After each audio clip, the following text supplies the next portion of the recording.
тишь да гладь, русская равнина, на пороге дома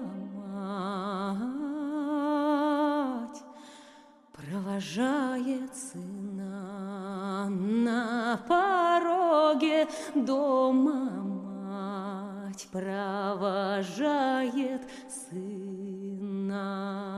Пара стоптанных сапог, фляга самогонкой, да холщовый узелок, смольника иконкой, да холщовый узелок, смольника иконкой, а за домом в тишине рано на рассвете на породимой стороне воет черный ветер, по родимой стороне воет черный ветер, а над полем, где жнивье полегло далеко,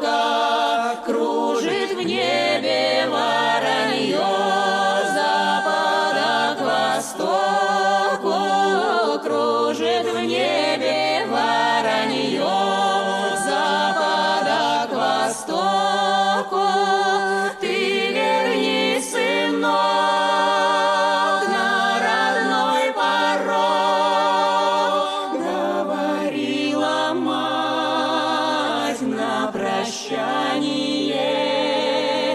Поскорей живой ты вернись домой и сумей сдержать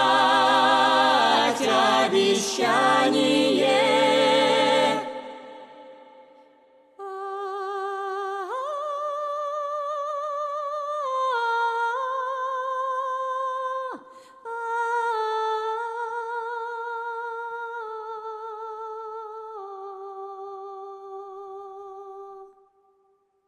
Не печалься, мать, не тебе ли знать, говорил в ответ сын родимый. Рано поутру я к тебе приду и вернусь живой, невредимый, и вернусь живой, невредимый.